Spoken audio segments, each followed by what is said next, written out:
असतो की सरकारवर कुठेतरी एक दबाव यावा, तुमच्यामध्ये दबाव आलेलाच आहे आणि आम्ही इथे येऊन त्याला तुमच्या या प्रयत्नाला पाठिंबा दिल्यासारखं होत असतं. मला असं वाटतं गेल्यावर सुद्धा मला जेव्हा जाणवलं की सरकारकडनं कदाचित मी इथं बसल्या असल्यामुळे निर्णय घ्यायचा होता, पण मग सरकार म्हणत होतं की अरे ते रोहित पवारला जाऊ द्या, मग आम्ही निर्णय घेतो. मला असं वाटतं की अजून 2 तास म्हणजे अर्धा तासाची चर्चा म्हणजे त्याला एक आमचं एक मेटर असतं, नाही तर एक मॉडेल असतं, त्याच्यातून आम्ही काही विषय मांडत असतो. तर ती आता चर्चा अधिवेशनामध्ये सुरू आहे, म्हणजे अजून अधिवेशन 2 तास चालू राहील. मला माहित नाही तुम्ही अजूनपर्यंत आमदारांना फोन केला ना, तुम्ही फोन केले, तुम्ही सगळ्यांनी फोन केले म्हणून त्यांनी काय केलं, तिथं मंत्र्याबरोबर जाऊन बसले आणि सगळे आमदार जे तुम्ही निवडून दिलेले आहेत, पदवीधर असो नाही तर शिक्षक, हे तुमच्या सगळ्यांच्या पाठिंब्याने, तुमच्या एकजुटीमुळे, तुमच्या फोनमुळे बैठकीला एकत्र आले. हे सगळ्यात जास्त महत्वाचं आणि ते यश आहे. आता जे भुसे साहेब आहेत आणि सर्व आमदार हे मुख्यमंत्री साहेबांना भेटायला गेलेले आहेत. मला असं वाटतं अजून एकदा तुम्ही आमदारांना फोन करायला काय हरकत नाही, प्रेशर आणा, त्यांच्याशी बोला. आणि अधिवेशन आता 1.5-2 तास चालूच राहणार आहे.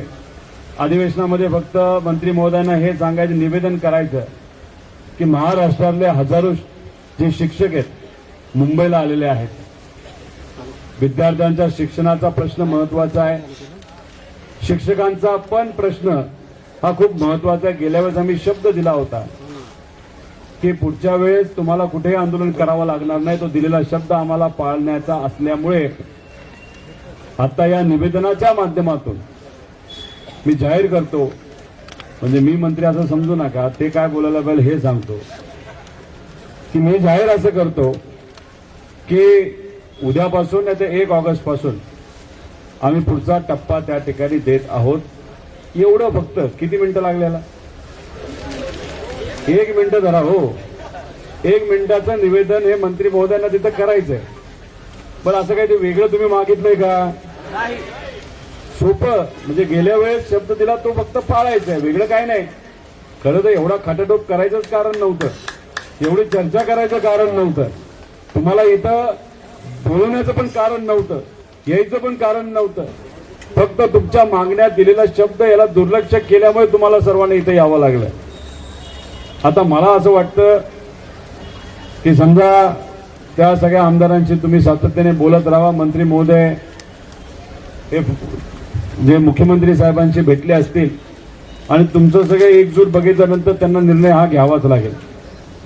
लागलं तर मी महाजन साहेबांशी बोलण्याचा प्रयत्न परत एकदा करतो, त्यांना सांगतो की तुम्ही निर्णय आता पुढच्या 1-1.5 तासामध्ये घेणार असाल तर गेल्या वेळेसप्रमाणे मी इथं थांबत नाही, तुम्ही या आणि तिथं घोषणा करा. पण त्यांनी समजा त्या ठिकाणी त्या बाबतीत काही शब्द दिला नाही तर मग माणुसकीच्या नात्याने तुम्ही इकडे तिकडे कुठेतरी बसण्यापेक्षा इथं जरा आडोस आहे असं मला वाटतं.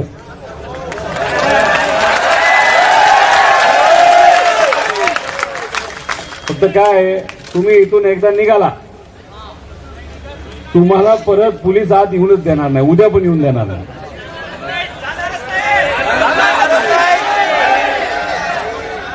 त्यामुळे आता जरा विरोधात असल्यामुळे मी फार आक्रमक बोलू शकतो आणि तुम्हाला माहिती आहे कधी माझी सटकली तर मी कधी काय काय पण बोलू शकतो.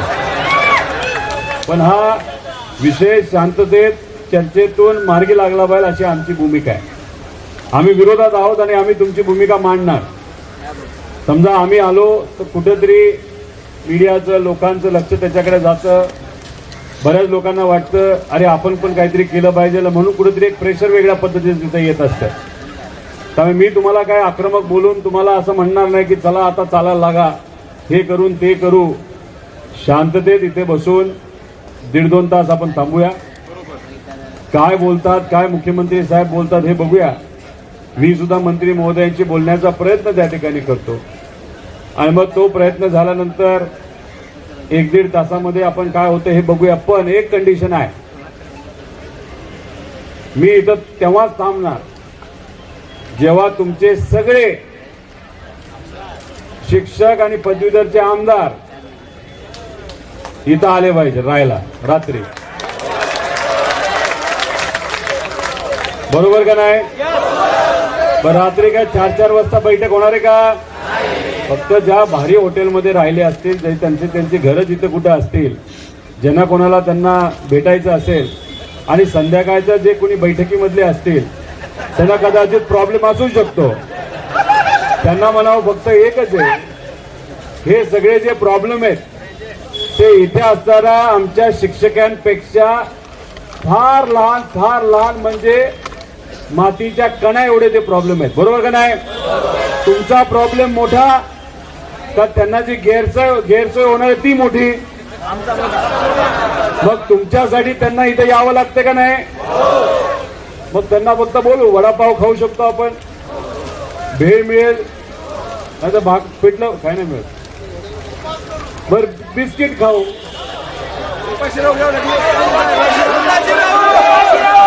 अरे बाबा तुमचे काही आमदार वयाली थोडे मोठे आहेत, त्यांना शुगर बिगर लागलं काय करता? त्यामुळे चहा बिस्किट खायला काय हरकत आहे का? बरं ठीक आहे, म्हणजे जे काय तुम्हाला फोन करायचे फोन करायला सुरुवात करा. बऱ्याच खुर्च्या आहेत, त्यातल्या थोड्या खुर्च्या आपण इथं आणून सगळ्यांना बसण्याची व्यवस्था करू. पाऊस पण तुमच्या सगळ्यांवर आशीर्वाद त्या ठिकाणी ठेवून आहे.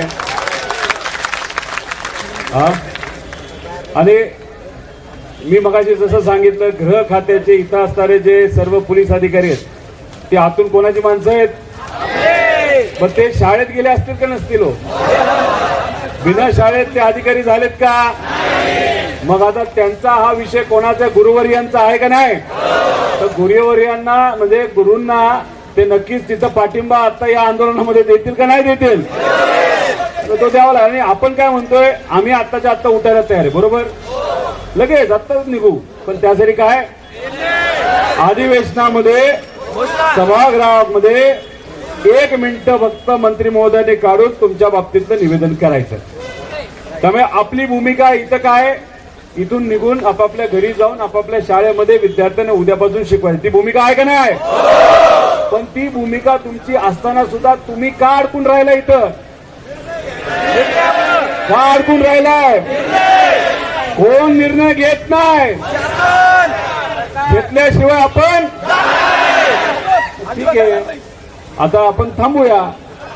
मी तर आहेच, मी कुठं जातो तिथे, पण माझी कंडिशन काय, आता सलील भाऊ देशमुख सुद्धा आपल्या बरोबर तिथे आहेत, एकदा त्यांच्यासाठी सुद्धा टाळून त्यांचा सत्कार केला पाहिजे.